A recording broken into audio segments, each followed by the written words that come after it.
శివ శివ అనవో మనసా శ్రీ శివనామమే జగద్రక్ష శివ శివ శివ అనవో మనసా శ్రీ శివనామమే జగద్రక్ష.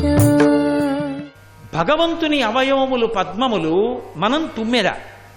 ఇంకొక చమత్కారంలో ఏమవ్వాలంటే మన మనస్సు పద్మం అవ్వాలి, భగవంతుడి తుమ్మెదవ్వాలి. మన మనసు పద్మం ఎప్పుడవుతుంది? ఆ పద్మమనబడేటటువంటి మనసు నిండా భక్తి అన్న తేనె ఉందనుకోండి, ఆ పద్మంలో ఉండే తేనె తాగడానికి ఒక్క తుమ్మెద తప్ప ఇంకా ఏదీ రాదు. ఒక చెరువులో పద్మం మొగ్గ వేసి పద్మం విచ్చుకుందనుకోండి తెల్లారకట్ట, దాని నిండా తేనె ఉంటుంది. ఆ తేనె తాగడానికి ఆ పద్మంతోనే కలిసి పుట్టినటువంటి చాపకి తెలియదు ఉందని, తాగదు కూడా. ఎవరికి తెలుసు? పక్కన అరణ్యంలో ఉన్న తుమ్మెదికి తెలుసు. అది ఎగిరి ఎగిరి ఎగిరి ఎగిరి వచ్చి ఈ పద్మం మీద వాలి అందులో ఉన్నటువంటి ఆ తేనెని కడుపు నిండా తాగుతుంది. పార్వతీ పరమేశ్వరులు ఇక్కడికి వచ్చి ఎప్పుడు వాళ్తారు? వాళ్ళ కాళ్ళు ఇక్కడ ఎప్పుడు పెడతాడు? ఇక్కడికి వచ్చి కూర్చోవాలంటే వాళ్ళు రావాలి కదా. అయ్యా మా ఇంట్లో కాలు పెట్టండి అంటారు. మా ఇంట్లో కాలు పెట్టండి అంటే నేను వీధుల నుంచి కాలు ఒట్టి పెట్టమనే, మా ఇంట్లోకి రెండని. వాళ్ళ కాళ్ళు ఇక్కడ పెట్టారంటే వాళ్ళు ఎప్పుడు వస్తారు ఇక్కడికి? ఇక్కడ ఉన్నటువంటి పద్మమంతా భక్తి అన్న తేనెతో నిండిపోతే ఆయన తుమ్మిదయ్యి వస్తాడు. ఆయన తుమ్మిద ఎందుకు అవుతాడు? ఆవిడ తుమ్మిదయింది కాబట్టి. ఆవిడ ఎక్కడ తుమ్మిదయింది? భ్రమరాంబ తుమ్మిద. శ్రీశైలంలో భ్రమరాంబ మరి తుమ్మిద కాదు. భార్య తుమ్మిదైతే భర్త మనుష్యుడవుతాడంటే ఆయన గండు తుమ్మిదయ్యాడు, ఆయన మగ తుమ్మిదయ్యాడు. ఇప్పుడు తుమ్మెద భర్త, మగ తుమ్మెద ఆడ తుమ్మెద కలిసి ఈ లోపల ఉన్నటువంటి హృదయ పద్మంలో ఉన్న భక్తి అన్న తేనె కోసం వెతుక్కుంటూ వెతుక్కుంటూ వెతుక్కుంటూ వచ్చి ఇక్కడే వాళ్తారు. వాలి ఎప్పుడో తేనె తాగను కూర్చోను, తేనె తాగను కూర్చోను. అందులోకి మళ్ళీ ఏమైనా అక్కర్లేని విషయాలు చేరిపోయాయి అనుకోండి, అబ్బాయి ఈ పద్మంలో తేనె లేదని ఎగిరిపోతాయి.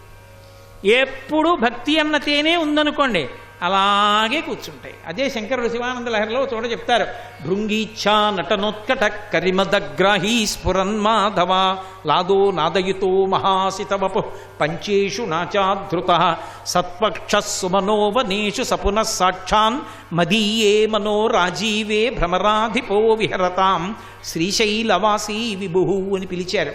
ఓ శ్రీశైలవాసి, మగ తుమ్మెద ఆడతుమ్మెదలై మీరు పార్వతీదేవి కలిసి వచ్చి సారగ్రాహులై నా హృదయ పద్మమనందున్న భక్తి అన్న తేనెని తాగి పులకించి సంతోషంగా కూర్చోండి అన్నారు. కాబట్టి ఇక్కడ పార్వతీ పరమేశ్వరుల యొక్క పాద ద్వంద్వమనబడేటటువంటి మామిడి చివుర్లు ఎప్పుడుంటాయి? ఆ మామిడి చివుర్లు ఉన్నాయి అంటే భక్తి అన్న తాటితో మనసుని కట్టి లోపల సంతోషము నిర్మలత్వము అన్న నీటితో నింపి పార్వతీ పరమేశ్వరుల పాదద్వంద్వమనబడేటటువంటి మావిడాకులు పెడితే, అవి కూడా ఏమిటి ముదిరిపోయిన మావిడాకులు కాదు. శంకర భగవత్పాదులు ఒక మాట వాడారు అంటే దానికి ఒక అర్థం ఉంటుంది, దానికి ఒక దూరదృష్టి ఉంటుంది, అద్భుతం ఉంటుంది అందులో. ఆయన ఏమన్నారు? మామూలుగా మావిడాకులు పెడుతున్నానని లేదు, సాంబ తవాంఘ్రి పల్లవ యుగం అన్నారు. పల్లవ యుగం అంటే చిగురుటాకులు. కాబట్టి శంకరులు ఒక మాట అన్నారంటే చాలా జాగ్రత్తగా అంటారు. ఆయన సాంబ తవాంఘ్రి పల్లవ యుగం సాంబ అని పిలిచారు. సాంబ అంటే ఒక్క శివుడు కాడు, సా అంబ, అమ్మవారితో కలిసి రావాలి.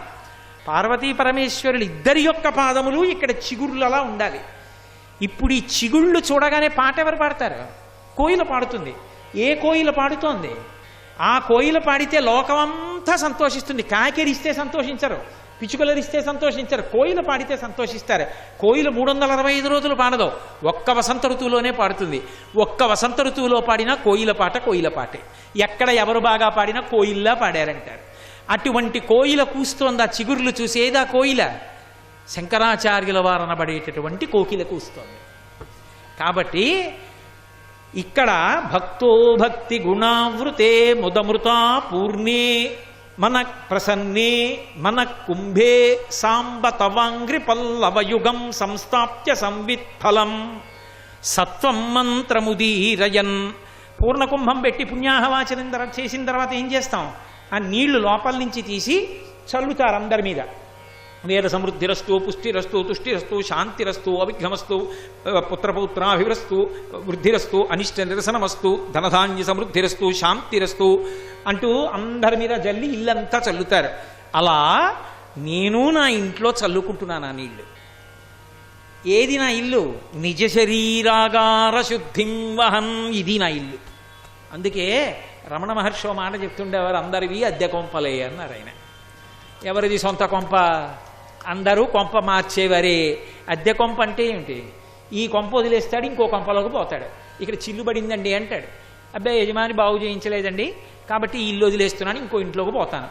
జరాభూయిష్టం అయిపోయింది, ముడతలు పడిపోయింది, వృద్ధాప్యం వచ్చేసింది, వినపడదు, కనపడదు, ఏమీ అరగదు, మలమూత్రాలు విసర్జించలేడు, దీన్ని వదిలిపెట్టేస్తాడు. అద్దె కొంప వదిలిపెట్టి ఇంకో కొంపలోకి పోతాడు, ఇంకో శరీరంలోకి పోతాడు. కాబట్టి అన్ని అద్దె కొంపలే, సొంత కొంపలు ఎక్కడున్నాయన్నారు రమణ మహర్షి. అలా ఇది శరీరం, ఈ శరీరమే ఇల్లు. ఈ ఇంటిని శుద్ధి చేసుకోవాలి. దీని నిండా ఎప్పుడూ పనికిమాలిన ఆలోచనలు, పనికిమాలినతనం కాదు. ఈ శరీరము ఎప్పుడూ శుద్ధి పొంది ఉంటే, ఇందులోంచి మంచి ఆలోచనలు వస్తే, ఇది దేనికి పనికి రావాలి? శుద్ధమైన ఇల్లు దేనికి పనికొస్తోంది? పెళ్లి చేయడానికి పనికొస్తోంది. పెళ్లి చేసే ముందు కదా పుణ్యాహవాచనం చేశారు. ఇక్కడ కూడా పుణ్యాహవాచనం ఎప్పుడూ చేస్తూ ఉంటాను. ఎందుకు? ఎప్పుడూ పెళ్ళుంది. ఇవాళ పెళ్ళయింది, రేపు పెళ్ళవుతుంది, ఎల్లుండి పెళ్ళవుతుంది. ఇది ఎంతకాలం ఉంటుందో అంతకాలం రోజు లోపల కళ్యాణం ఉంటుంది. కళ్యాణం అంటే కళ్యం సుఖం అనయతి ప్రపయతీతివా కళ్యాణం అని. ఏది సుఖాన్ని ఇస్తుందో అది కళ్యాణం. సుఖం అన్న మాటకు అర్థం ఏదో మంచి మధుర పదార్థం తినడం కాదు. అక్కడ మొదలుపెట్టి మోక్షం వరకు సుఖం, మోక్ష సుఖం అనుభవించాడంటారు. అందుకే కామకోటి అంటారు. కామకోటి అంటే ఏ కోరికకైనా హద్దు ఆ పార్వతీ పరమేశ్వరులే తీర్చగలరు తప్ప అన్యులెవ్వరూ ఆ కోరికలు తీర్చగలిగినటువంటి సమర్థులు కారు. అందుకే కామకోటి అంటారు. కామకోటి కామాక్షి, ఆవిడ ఏమైనా ఇవ్వగలదు. ఎందుకని? కా అంటే బ్రహ్మశక్తి సరస్వతీదేవి కుడి కంట్లో ఉంటుంది, మా విష్ణుశక్తి లక్ష్మీదేవి ఈ కంట్లో ఉంటుంది. నీకు సరస్వతీ కటాక్షం కావాలా, లక్ష్మీ కటాక్షం కావాలా, చిరాయుర్దాయం కావాలా, మోక్షం కావాలా, ఏది కావాలన్నా ఆవిడ చూపులతో ఇచ్చేస్తుంది. అందుకే కామకోటి కామాక్షి. అటువంటి తల్లి ఎలా ఇవ్వగలదో అలా పరమశివుడు ఇవ్వగలడు. ఎందుకు ఇప్పుడు పుణ్యాహవాచనం చేస్తున్నాను? రోజు పొద్దున్నే పుణ్యాహవాచనం చేసేస్తుండాలి లోపల. ఎందుకు అంటే కళ్యాణం ఉంది, పెళ్ళి ఉంది ఇంట్లో.